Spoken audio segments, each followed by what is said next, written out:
Good morning, class. I am Christine J. Postrado Ama, your student teacher for today.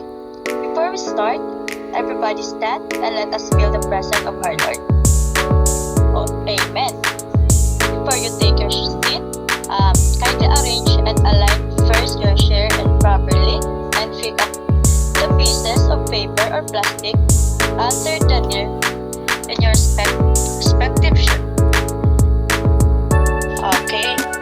Secretary, can I know if sino po yung absent for today? Okay, wala. Very good. Okay, class. Before we start our formal lesson, let us have first an activity. This activity will just be a simple activity wherein I will post a picture on the board and you will describe and name the picture. Name is describe me. Pakitignan po yung picture kung ano po siya and paki-describe po and name it kung ano po yung mga name niyan. Okay. Ito din yung second page. Okay. Pagtapos na po, pakipasa na lang po yung papel.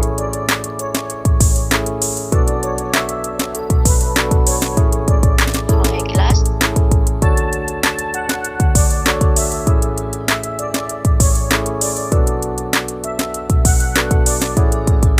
Okay. Mamaya na po kukunin ko yung paper. Okay.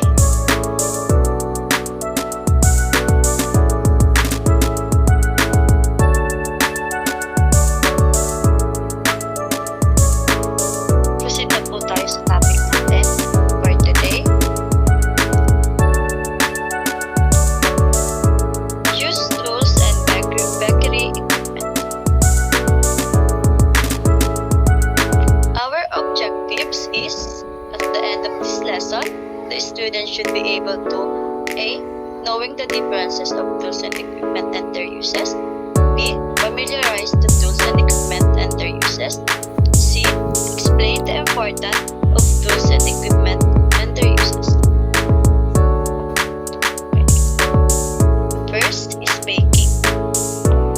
The process of cooking food by indirect heat or dry heat and a confined space as in heated oven using gas, electricity, charcoal, wood or oil at a temperature from 250 to 450.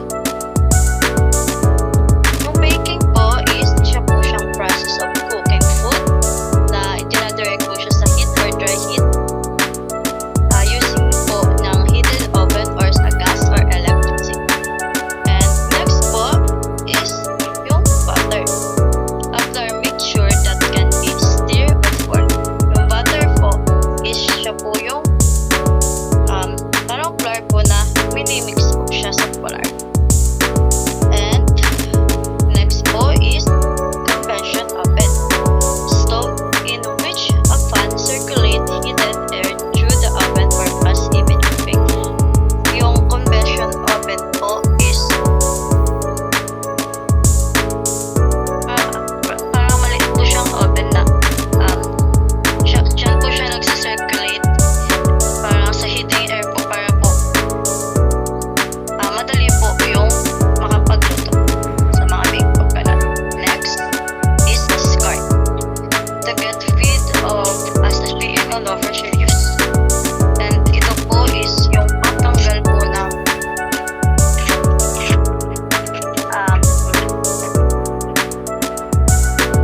yung mga ano po sa pag nagbe-bake po. Yung dough po is a flour mixture that can be rolled or kneaded. Yung dough po is siya po yung sa butter po, siya po yung paka-mix po ng flour. Minimix po siya at tapos po minamasad o ninidit po siya.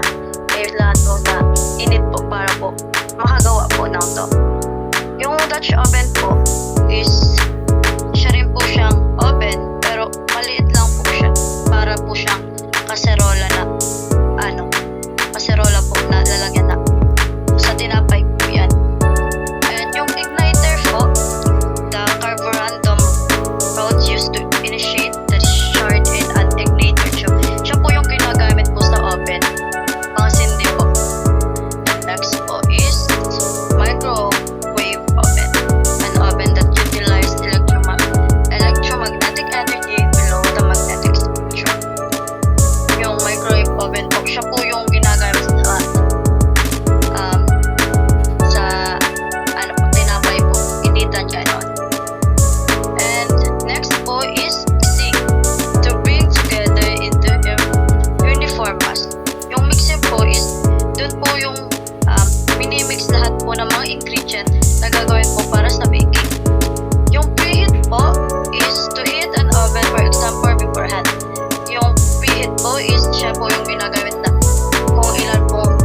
nyo po sa activity 2, hanapin nyo po yung kung ano po yung ano po ng A sa B. Halimbawa, number 1 po is used for baking bread. Hanapin nyo po kung alin po dyan. Halimbawa,